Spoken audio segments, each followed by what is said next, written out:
आज से 24 घंटे पहले अपना सफ़र शुरू किया था और आज 24 घंटे बाद हम आज रायपुर में हैं। हमने बीच में 6 घंटे का रेस्ट लिया। 18 घंटे के हिसाब से हम 350 किलोमीटर चल के आए हैं। यह दिखाता है कि अगर आदमी ठान ले तो कोई भी चीज़ असंभव नहीं। पर्यावरण के प्रति जागरूकता, आम लोगों से जुड़ाव और अपने फिटनेस को लेकर हमने साइकिल यात्रा को चुना। रायगढ़ से रायपुर के लिए रायगढ़ वासियों का प्यार हमेशा हमको मिला।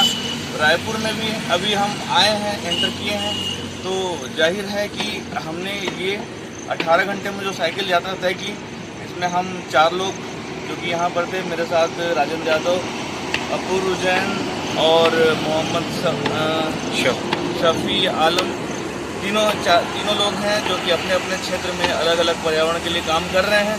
तो दोस्तों, यह बहुत ही अच्छा सफ़र रहा। बहुत तकलीफ भी हुई, लेकिन वो कहते हैं ना कि कौन कहता है आसमान में सुराख नहीं हो सकता, एक पत्थर तो तबीयत से उछालो यारों। धन्यवाद आप सबका। Bye bye, have a good day, happy Sunday.